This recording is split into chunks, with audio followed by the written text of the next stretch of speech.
Nobody knows a little boy is hiding cash in his school locker until one day his school teacher chances upon him opening the locker and notices several bills fall out of it.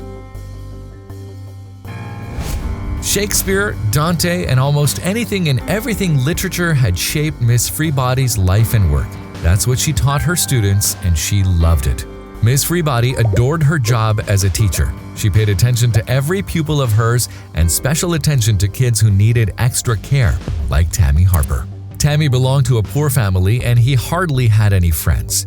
The boy was hardworking but failed in all subjects except literature, and Miss Freebody felt terrible for him. She talked to the other teachers to get them to pay more attention to him, but not everyone was like her. To her utter shock and surprise, one day, Miss Freebody saw Tammy doing something strange. He was picking up several dollar bills fallen off the floor and stuffing them back into his locker. The teacher's heart sank. Where did he get all that money? Was the first question that crossed her worried mind. It had been a long day at school. Miss Freebody had stayed behind to prepare the exam papers, and she was surprised to see Tammy near his locker when she left her room. "Poor child," she sighed, looking at him. "I wonder what he's doing here until now." Miss Freebody decided to talk to Tammy when she saw he was struggling to open the locker. She thought it was stuck and decided to help him. Right then, the boy yanked it open with all his might, and Miss Freebody froze in shock to see what fell out of it. Dollar bills, dozens of them, just lay there on the floor. Miss Freebody noticed a certain panic in Tammy's eyes as he began stuffing it all back into his locker. Her hand went to her mouth in shock. What is this boy up to? How did he get so much money? Is this why he doesn't focus on his lessons? The whole school knew Tammy came from a humble background, so the money certainly wasn't something he got from home. Besides, the boy was so poor that he couldn't even afford new clothes and shoes.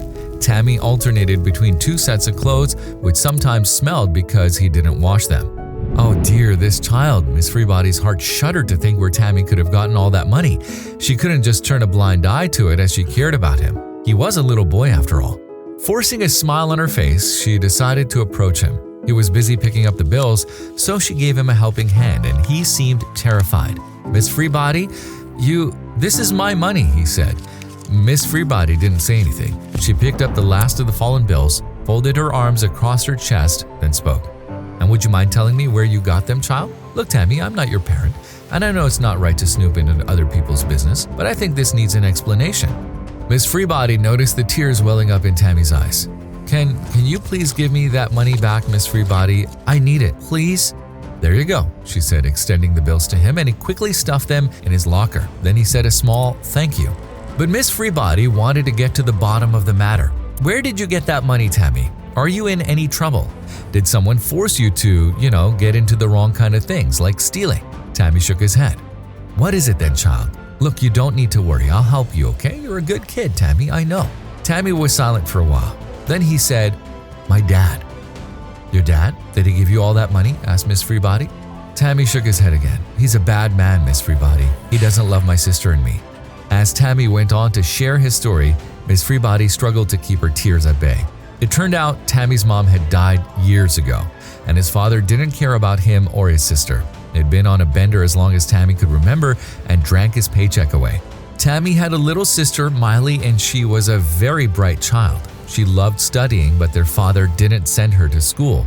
So Tammy had been saving all the pocket money his bedridden granny gave him for his sister's tuition. "She can get into a school next year if I save money, Miss Freebody," Tammy revealed in tears.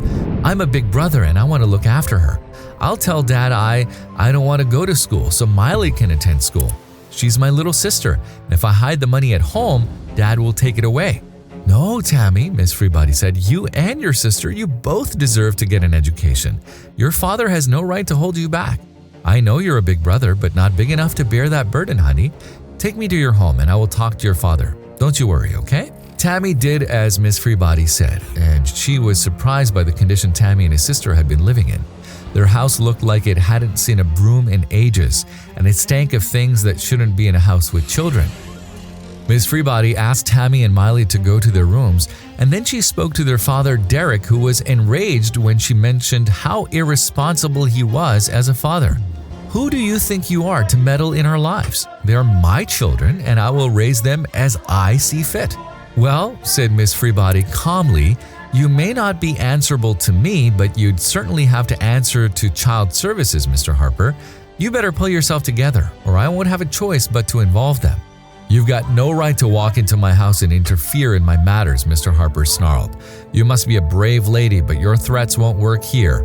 How about you just leave?" "Sir, if you think that's a threat, so be it, but I see it as a teacher's concern for her students," Ms. Freebody said firmly.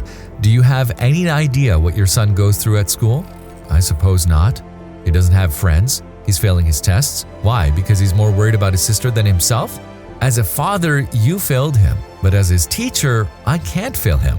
Ms. Freebody had had a terrible childhood. She lost her mother to addiction, was orphaned at a young age, and grew up in a foster system, which she despised. So she didn't want Tammy and Miley to have that kind of future. She tried her best to convince Mr. Harper to mend his ways and look after his kids, which he ultimately did. She offered to pay for his therapy and counseling and advised him to join communities where several like him heal. Thanks to her efforts, in a year, Mr. Harper was unrecognizable. He was grateful to Miss Freebody for her help, but that appreciation soon turned into something more profound and special. Tammy and Miley found a mother in Miss Freebody, who became Mrs. Harper very soon.